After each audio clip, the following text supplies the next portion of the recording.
susunod naman nating tuntunin si Ginang Alicia Nico Abadis, isang matagumpay na individual na siya rin nating kapupulutan ng aral. Ang aming pakikipanayam ay agad ding naganap upang mas makilala at matuklasan ang storya ng Alicia Candy Trading. Actually, yung parents ko talaga yung originated na nag-establish yung business namin since 2001. So, na-turn over siya sa akin nung 2017. So far, after nun, ako na yung nag-handle ng business. And naging pangalan niya is Alicia Candy Trading. Business namin is wholesale and retail. So, yung wholesale and retail namin is yung mga makapuno, sampalok, pastillas, gummies, mga bipukang manok. So, siguro familiar naman kayo na nakikita niyo siya sa palengke. Okay. So, yung iba namimili dito na galing sa mga nagtitinda sa palengke. Yun yung naging simula ng business namin. Pero originated talaga is sampalok talaga yung pinaka-business namin, tsaka pastillas. So, nagmamanufacture din kami ng gummies, tsaka marshmallow. Siguro yung sa parents ko talaga. So, hindi ko ini-credit na sa akin. Kasi syempre, sila talaga yung na-establish yung business. So, sa Sampaloc siya nag-originate. Ang pangalan ng Sampaloc namin is Edric Sampaloc. So, siguro marami naman kayo nakikita na Sampaloc na mga punong Sampaloc. Doon nag-start, nag-aluto yung parents ko. Hanggang sa nakakuha kami ng mga tauhan. Hanggang sa na-market siya sa mga palengke, sa mga consumer na mga maliliit na sa mga naging wholesale, mga nag-retail, doon siya nag-start. So, hanggang sa na-turnover nga sa akin in 2017, nagdagdagan yung mga products na meron kami. Siguro sa pagiging successful, sa sipag at tiyaga ng mga magulang. Sinamahan lang din namin mga anak, lalong-lalo na ako kasi panganay ako. So siguro kapag kayong parents mo talagang dedicated din talaga sa negosyo na meron kayo. Ikaw na mismo anak yung tutulong, ikaw na mismo anak yung magpupursige para magkaroon ka ng puso sa negosyo. Ilan po ba kayong magkakapatid mo? 4. Ako yung panganay. So, yung isa, yung pangalawa, si Edric, siya yung nakapangalan sa Marshmallow. Tapos yung pangatlo, si Lois, nandito siya katulong namin. Tapos yung bunso, pang-4, na sa ibang bansa, nag-OFW siya. Matapos malaman ang pagsisimula at pag-usbong ng Alicia Candy Trading, amin ding narinig at nalaman ang pagsubok na kanilang dinaanan bago lumago ang kanilang negosyo. Business kasi, take a risk kasi siya para kang sumusugal. So, hindi mo masasabi kung kailan ka tataas, kung kailan ka bababa.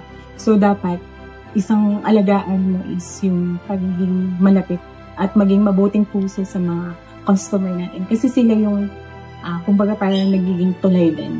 Sila yung nagiging paa para maging lumakad yung mga negosyo natin. And so far, bihira kasi yung masasabi mo na successful ka. Kasi sa larangan ng business, taon-taon, araw-araw, hindi mo alam kung ano yung pwedeng mangyari sa'yo. Pwede kang madapa, pwedeng tumaas. Pero kami, hindi namin ina-acknowledge yung successful na.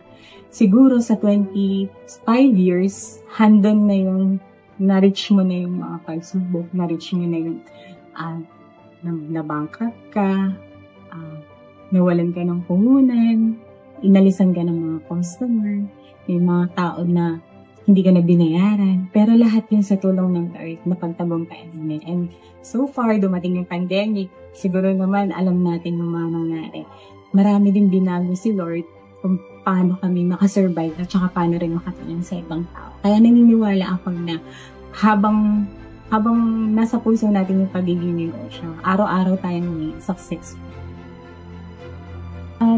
Hindi mawawala yun na minsan talagang may isip mo parang ayoko na, parang para fit pa ba to talaga sa akin or dito ba talaga nakadestin yung life ko. Pero kapag talaga iisipin mo yung mga taong nagtitiwala sa iyo at yung puso mo talaga, kasi hindi lahat interesado sa pagbibisnes kasi yung masalian ka lang ng paninda, magkaroon lang ng BO, matagpuan ka lang ng cheque, tsaka may mga tao na manira sa'yo, parang doon pa lang mawawalan ka ng chance na magpatuloy. So, syempre, iisipin mo pa ba yung mga nasabihin ng ibang tao? Mas maganda yung dedicated ka talaga. Tsaka yung, sabi ko nga, laging nasa puso yung ginagawa. Kasi kapag wala sa puso yung ginagawa, hindi ka talaga, hindi mo yun, hindi mo siya mafe-feel na para sa'yo. Ginagawa mo lang yun kasi, ito yung sinabi ng nanay ko, ganito yung kailangan asikasuhin na yun. Pero mas maganda is ikaw talaga, yung passion and dedicated ka talaga sa ginagawa mo. So, bali yung pagiging passionate niyo po yung naging drive niyo po para po magpatuloy? Oo, kasi nagkaroon din ako ng work previously sa isang telecommunication company. Pero dito talaga ako dinala siguro ni Lord. Tulungan talaga yung parents ko. At saka beside them, nakakamiss siyang gawin. Tsaka lahat yung isip mo, yung mind mo, is gumagana talaga. Tsaka yung physical, tsaka marami kang tao na makikilala. Hindi lang kung sino-sino. May marami din na sa community na pwede kang matulungan at ma-encourage na mag-business. Sa kabila ng mga pinagdaanan at kahirapan, ang Elisha Kending Trading at si Ginang Elisha ay lumaban. Para sa akin, kahit na maging successful ka or hindi, para sa akin, paa sa lupa, mata sa langit. Kasi hindi habang panahon, masasabi mo na meron kang negosyo, meron kang kahit ano. Kasi mas maging maganda na maging humble ka sa lahat ng tao. Hindi pa pwede na ipagyabang mo. Kaya nga sinasabi ko, paa sa lupa, mata sa langit. Kasi wala namang ibang nagbibigay sa atin ng lakas kundi si Lord lang. Siguro, ang isa sa mga ma-advise ko, wag silang sumuko.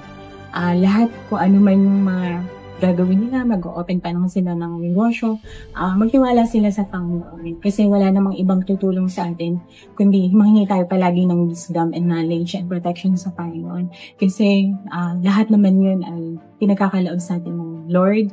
At saka isa pa masasabi ko, ano man mga dagok na tumating sa atin, tiisin lang natin yun. Kasi yung mga pagsubok na yun is magtatagumpay din yun. Kaya huwag tayong mawala ng pag-asa kahit ang negosyo sugal, laban lang kasi lahat naman yun may ibibigay si Lord na mas maganda para sa atin. Tsaka mas tinitrain pa niya tayo para maging mas matatag. Kaya para sa akin din, ako lagi kong inaano sa sarili ko doon na kailangan maging matatag ako kasi kapag hindi ka naging matatag, wala rin namang mangyayari sa'yo. Tsaka yung mga tao nagtitiwala sa'yo, yung mga customer na umaasa sa'yo, yun yung maging inspiration. Yun, doon tayo kumuha ng lakas, yung mga taong mamahal din sa atin, naaano na tayo, yung mga customer na bumabalik sa atin is malaking privilege yun bilang isang nagne-negosyo.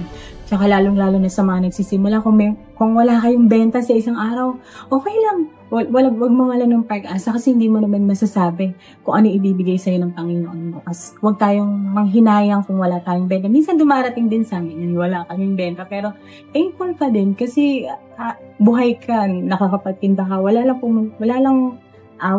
bumili sa'yo pero pasalamat ka kasi ginising ka ng Lord na nagtitinda ka pa rin.